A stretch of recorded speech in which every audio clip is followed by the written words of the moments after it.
The Rebel Alliance was a small, militant faction that against all odds took down an all-powerful empire in just over 2 decades after its founding. But is it realistic? Could the rebellion have actually defeated such a powerful foe?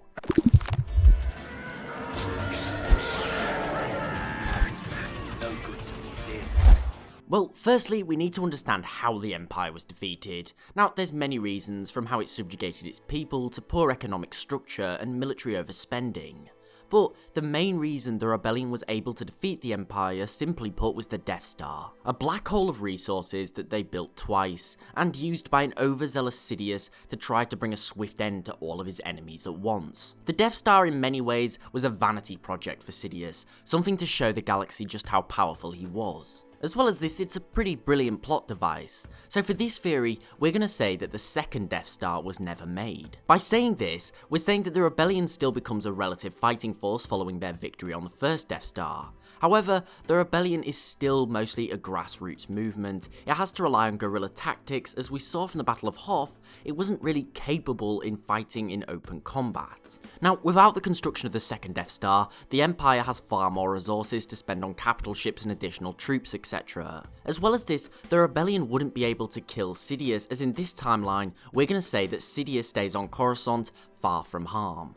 From here, we're going to say that the Empire continues its fight against the rebellion, however more on a system-to-system basis, locking down all of its territories, making it impossible for their fleets to get the resources that they need to function. As well as this, they begin cracking down on rebel sympathizers, scaring the galaxy into not cooperating with the rebels, basically making an example of any suspects. Now, this would limit the rebellion's ability to fight, however, it would not completely stop their efforts. Realistically though, they wouldn't have the ability to stage major offences like they did on the second Death Star. They would be limited strictly to guerrilla tactics. But could they still win? When talking about these type of conflicts, they're often used the example of Vietnam, where guerrilla tactics were used by the native Viet Cong to drive out the Americans.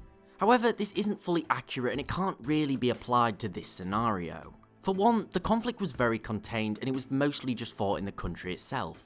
As we know, the Empire had jurisdiction over the entire galaxy. Secondly, America, which had a vastly superior military and resources, was very limited on how it could fight, with various ethical restrictions and needing to ensure that it didn't antagonise other countries with its war. As we know, the Empire didn't have to worry about any of these factors, and would commit any action necessary to win the war, no matter how unspeakable. Also, they didn't have to worry about antagonising anyone. The Senate had already been disbanded, and there was no force realistically that could rival the Empire's sheer military strength. Finally, we have the fact that the rebellion was very ethically sound. Granted, there were splinter groups such as Saw Gerrera's partisans, which committed numerous atrocities, but altogether, the rebellion was in high moral standing. And again, if we look at our own history, there's basically no factions similar to the rebellion in that sort of scenario, where they were able to be successful that hadn't committed some heinous acts. And that's the point. The rebellion in our timeline has almost never crossed this line, and for that reason, their ability to launch a successful campaign against the Empire is going to be limited. It's a sad fact that when facing immeasurable odds like the rebellion did with the Empire, you have to fight dirty, and you have to do things that aren't necessarily right. Ultimately, it's for this reason why I believe that Sidious's ego was the main reason that the Empire was defeated by the rebellion. But what do you think? Could the rebellion have won without the Death Star's construction and Sidious's ego?